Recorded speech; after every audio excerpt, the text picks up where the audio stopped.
Hey, it's Mack with PriceActionTradingSystem.com. It's Monday, it's June 1st. This will be our chart lesson for today. And I believe that I found the issue with the beeping noises. I think it was my cell phone interfering, being too close. I've always kept it laying on the desk, but it seems like all of a sudden now it's interfering. So I don't know what's changed or whatever, but I moved it away a little further away and I did a little test record and I didn't have any blips or beeps or clicks or any kind of noise. So let's hope that's the issue and that we don't have any more going forward. I'll try to keep my phone away from the desk while I'm doing it, doing the video, and we'll see if that takes care of it. But you know, during the test it was fine, so we'll just have to see at the end of this video how it works. But I think that might have been the problem. So thanks for the suggestion. Somebody suggested that could be it, and it's looking like that might have been the very problem. So, but anyway, let's talk about the trades. Talk about the day. It really was a range day. It was real obvious early on. I mean, I think you could tell when it bounced here at this point before even 9 o'clock today that this was a range type day. We did break lower here and kind of got hung up here. Then we got back inside and went higher. And so your target should have been up here. And notice the breakout up here is very equal distance to the failed break lower down at the bottom down here. And then we traded back in. And there's a perfect midline in there. If you measure that, it's perfect equal distance. So fairly straightforward kind of range day. I generally like these kind of days. Right in here is where you had to be a little careful. Um, I think if you went long, you were okay. If you waited till this failed one here, but you might, if you tried to go long above that bar, you might have been in trouble. I think you would have been okay here. You definitely wouldn't want to go long there, but you might have been tempted here. But the bias was down at this point, and it wasn't holding as support or resistance. So I'm almost to the of the opinion that you're better off just to stay out of this um, and see what happens. And there's actually a long here that I meant to circle in green, and it is really, I circle this one in green, but this is almost a sure thing right here. And usually when you catch these failed breaks at lows like this on range days, these are almost a sure thing that you can ride to the top. And any runners probably would have been safe on this one, and you could have ridden this all the way up. So, um, but we'll talk about that uh, when we get back to it. So, let's talk about the trades. Quite a few of them. You just had to be patient and wait on the right ones. Um, you had to wait early. I mean, it was almost 8:30 at the regular opening before you got a good setup this morning, and there weren't but a few early on till about 9:30 or 10, and then it really picked up. And again, this area right in here is very similar to this area. You kind of got an upward bias by now, so you're more interested in going long, where down here you've got a downward bias, so you're more interested in going short. Um, so it just kind of flip-flops. But notice I didn't mark anything up there. Um, it's real choppy. There's a couple of trades in there. You might have taken this one. This is if you'd taken any of those pullbacks, and if you would have just held on, it would have worked. The only one that I might have taken would be this one right here. And I'll go ahead and mark it in green too. I wanted to earlier, I didn't, but I probably should. And I'll mark that one green right there. And you can see it broke a little bit higher than these previous little double tops there, backed up, and then gave you a little reversal type bar, a little small bar. So um, I'm okay with that one. But let's back up, talk about the trades, and get through today. But early on, again, it looked real rangy early on. Anytime you get a big move like that and a pullback to the EMA and then you get a second entry long, the reason I made this one green and not blue is because your signal bar is terrible there.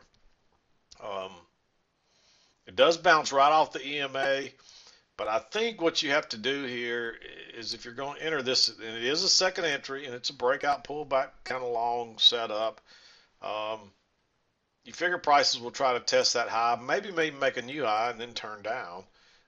But you never know. So especially when you got a signal bar, it looks like that. So what I would recommend was When this bar broke higher, I would have waited on it to close, and then if we got a break above that, I would have considered a limit order back to the original entry spot, which is one tick above this bar right there. There's your signal bar. So I would have put my entry right there, and if you could have got filled, then you're okay. If not, let that one go without you because it's risky. Um, and then of course you get up here and it makes a double top, and gives you a nice little bitty bar right up here. I like going short below that one. And it took it a minute to get rolling, but then we're headed down, and you figure prices are coming back down to test these lows over here. And that's exactly where we go. And then notice this little second entry short right here. It's a little two-legged correction. A little failed second entry long. On a second entry short, just go short right there. And even though that looks like a doji, make it a little bit bigger. Even though that looks like a doji, I mean, it closed within, it could have easily ticked lower and closed lower on its low right there. So I like that setup. And I would be looking to ride it to at least here. And probably exit there. Notice we did get a little close outside. I moved to a new low, and then it reversed, just like you would like. And I like going long right there. You got that little trap down here that we talk about. Notice how you went one tick lower, and then it turns up, and you got plenty of room back to the EMA to get out, but it just keeps going. And so nice quick long right there. And this is why I like range kind of days, because they're so predictable.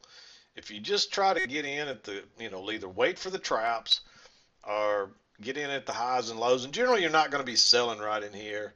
Again, we'll talk about that. Normally you're going to be looking to buy across here, and you're going to be looking to sell up here. And occasionally off the midline you might buy or sell, but they're not as reliable as the lows and highs, so you got to be careful on them.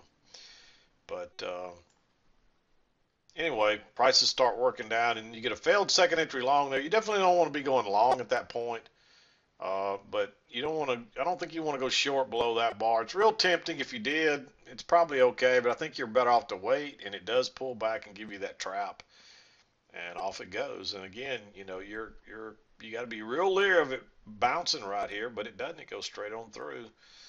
And as soon as it would have broke above this trend line, I would have been exiting. And here's another thing. Here's your first move down. Measure this and get it exact. There's your first leg down. And so I'd be looking for a measured move. And look, we came within one tick of a measured move there. So that's going to be your target to the low side. So when it gets down there a tick or two within the close, I'm exiting that. I'm not even going to really probably give it a chance to pull back. I'm just going to exit, and if it keeps going, so what? I got the majority of the move there, and that's the best you can ask for. And there was a second entry short here. Look at the signal bar. It's real bullish, so I think you're better off to wait. And it was tempting to go long here, but we're not finding support off of this yet. It's just kind of going back and forth. But when you get that failed attempt to go higher, and that's like a double test of that high, I liked it to go short there, quick, easy move. Then it comes back, and you get the same thing again. I really thought we might get another leg down there. It was a quick, easy move, but then it bounces. And notice all the matching lows, and that's that little failed break lower. So if you're paying attention there, and you've already exited this trade, and you can find it's hard to switch gears from short to long that quick. But if you're paying attention and you see that right there, you definitely want to go long, because this is where you catch the really big moves. And that's a nice reversal bar. Closes on its very high. And you actually could have gotten in right at the high and even a tick back in that bar, and then it takes off. And then it actually gives you a second entry long right there. And I liked entering there for sure. I did draw this one in green, but this is so close to being a blue. I mean, I love these setups. But you got to understand what you're doing, because if you'd tried to buy all these other times, you probably would have gotten trapped. It was real tempting to go long here, but you don't have room to get out before you get to those highs. And notice the difference here. You can get in here and get out before you get here. So if it doesn't go higher, you still get your scalp out of it. That's the whole idea behind scalping out and trying to hold a runner. And this thing just keeps going. Pulls back, gives you a nice second entry long. right off the support. It does hold the support, so I liked entering there. When it backed up and went back again, if you weren't already in here, I would definitely enter right there. If you were already in, I don't think I would add on, and that's why I didn't mark that one. This trade could really cover both of those. Um, when you're being real aggressive, you might even add on there. Um, but I just think it's a little bit aggressive. And when you get the failed second entry short there and it reverses again, by all means you can add on there. You can enter there first time, whatever, and then it pulls back and does it again and gives you another long with a big, nice big bullish reversal bar. So, you got multiple chances to get in there. And uh, notice your new low, pull back. There's your first entry, pull back. There's your failed second entry. So when it went long there, that's a definite go. And then it pulls back a tick there and turns up again. Um, I just further that's your little breakout pullback for this little trading range, because that's what that is. That's congestion, and congestion is just a small trading range of 5 or 10 bars or so. And then it pulls back, gives you a breakout pullback long there. I'm not as crazy about that one. I went back and forth whether or not to make this one green, but the odds are is you're going to this high up here, especially when you went on through there so quickly.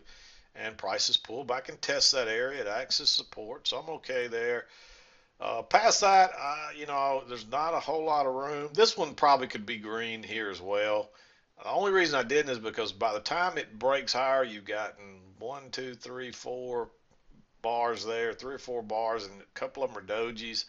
And there's too many times that'll break higher and pull back, so I did not mark it. And you might could say it's a green one for those aggressive traders, but I just think it's a little bit risky.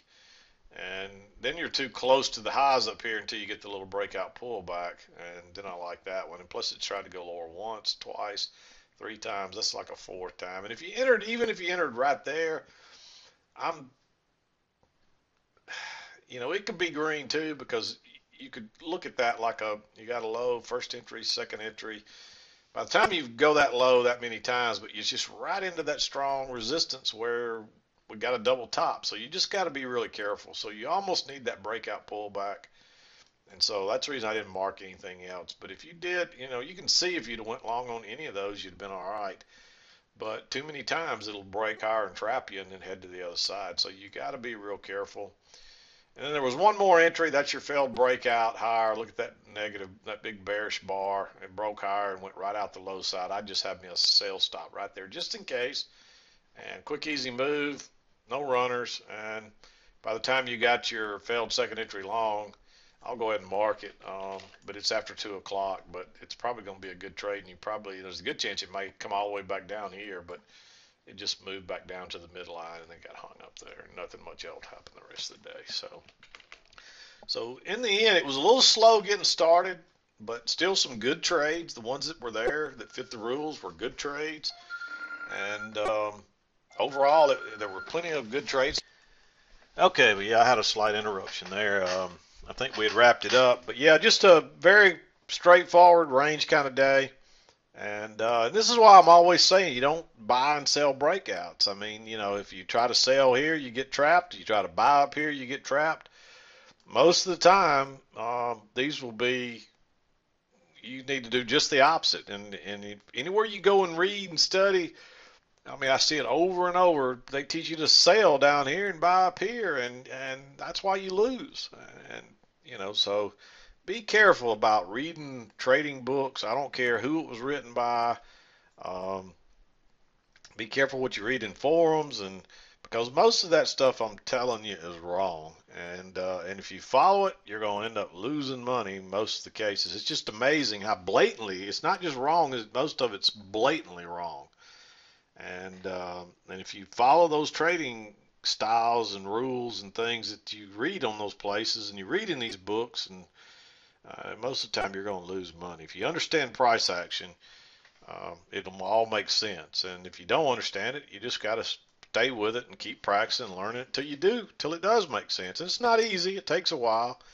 But once the light goes off, you'll get what I'm talking about, and it'll all make sense to you. But anyway, no sense in rambling on. Clear range day. We had a little trend down early, and then we trended up the rest of the day. And once we got to the high side, we trended back down again. And that's what happens on range days, and even in shorter ranges, tighter ranges, that's what's happening. Same thing. Um, so just keep that in mind. But I'm going to wrap it up. We'll be back again to do it tomorrow. This is Mack with PriceActionTradingSystem.com, and we'll see you next time.